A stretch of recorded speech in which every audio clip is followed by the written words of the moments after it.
Se George Orwell hoje pudesse ver o que está acontecendo no planeta, ele ia achar que 1984 era uma pequena ficção. Nós temos as fronteiras planetárias, entre elas a pior, a questão das mudanças climáticas, que representam grandes desafios no cenário global e que têm que ser superados.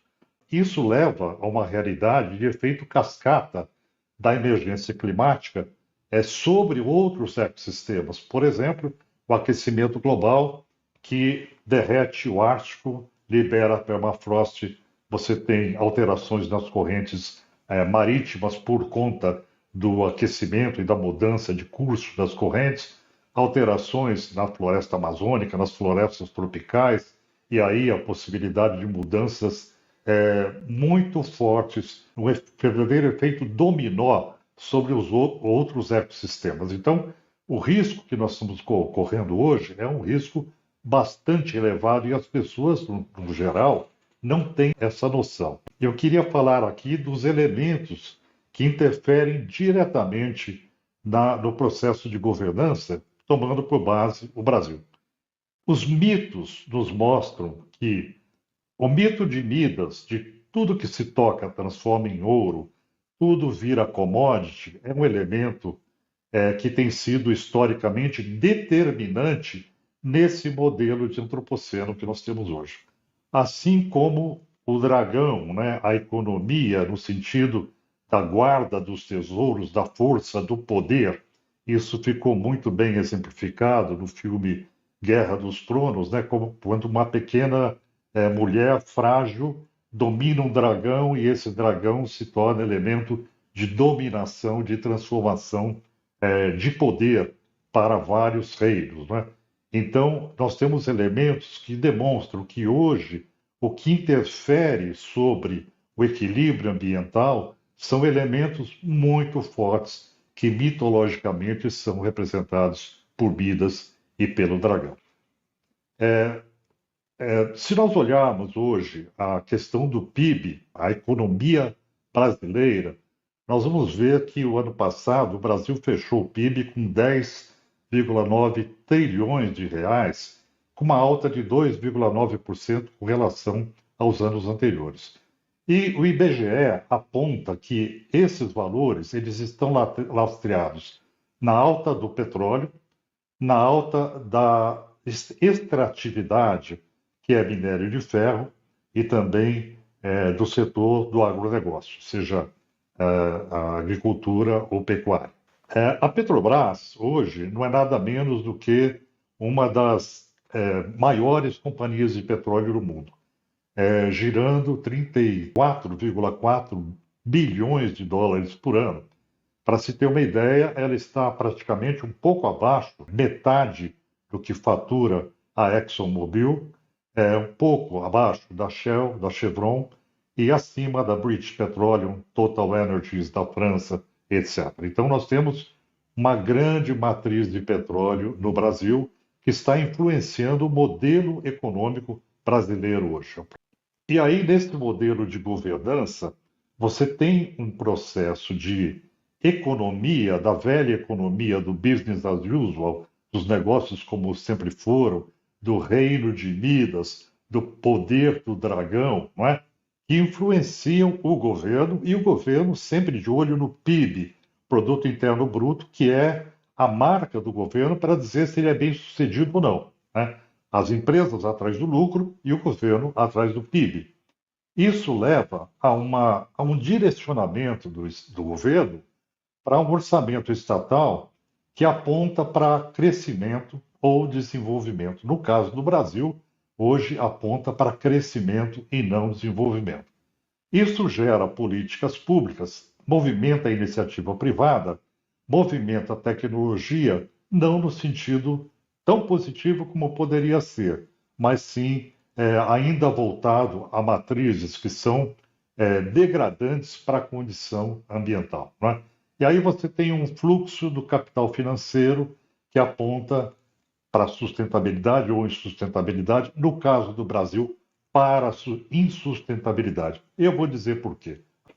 Nós temos um processo de medição dos interesses hoje vigentes no Brasil, que é, por exemplo, a questão do PAC, né? Qual é o peso da agenda climática no PAC? Que você tem aí 1,4 trilhão de reais destinados para o PAC, onde você tem 557 bilhões voltados para a questão urbana, para a questão das cidades, e apenas 0,75, menos de 1% desse total, voltado para a prevenção de desastres. Quer dizer, você tem um subestimar dos processos de impactos ambientais de mudanças climáticas evidente.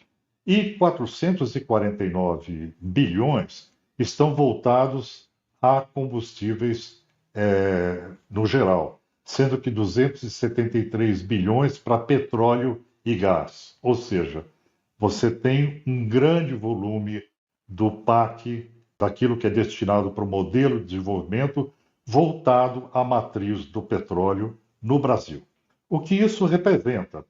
Quando você tem no executivo uma situação de um plano plurianual do PAC, ele estimula empreendimentos e não é uma visão feita por avaliação ambiental estratégica, que seria para dimensionar a questão para a sustentabilidade, mas sim por uma dinâmica econômica, que não considera nem ciência, nem legislação, porque ela acaba sendo adversa a essa proposta, como nós podemos ver pela destinação dos recursos.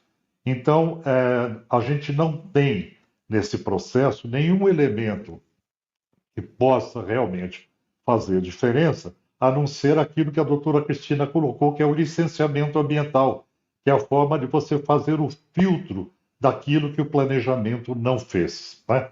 Aí o licenciamento ambiental ele tem que ter incluso na sua capacidade a participação social, o aporte científico e a legislação. Então, o que nos resta é o licenciamento ambiental. E aí você tem um sistema onde a condução dos processos de conselhos ambientais, por exemplo, e mesmo do planejamento de governo, primeiro que você não tem instrumento de participação, segundo que quando você tem, a sociedade civil ela é minoritária, especialmente aquela sociedade civil que defende a coisa pública, os interesses difusos, as futuras gerações, né?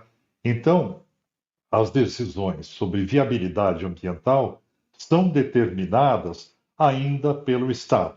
E aí dá para demonstrar claramente isso quando você tem a composição do CONAMA, que é o maior exemplo de Conselho Ambiental do Brasil, na área de normatização e na área recursal para muitas questões. E nós tínhamos lá, antes de 2018, 18% do Conselho formado pela sociedade civil. Na gestão Bolsonaro, caiu para 17%. E agora, na gestão Lula da Silva, continua 17%. Então, a participação social para fazer esse freio democrático de direitos difusos, ela é extremamente pequena, enquanto o governo ele praticamente comanda não só o planejamento, e um planejamento como nós vimos no PAC, inadequado, voltado a combustíveis fósseis, mas também voltado a outros interesses que não atendem àquilo que seria mais adequados para a sociedade. Voltando, né, nessa visão sobre o papel do governo, acompanhando aquilo que foi colocado pelo doutor Tiago, pela doutora Cristina, que é o papel do Estado na governança, nós teríamos que ter uma economia com responsabilidade social. Não é o que está acontecendo. Que influencia positivamente o governo. E o governo utiliza-se da legislação, da ciência e da participação social para construir boa governança, transparência, políticas públicas e, finalmente, sustentabilidade.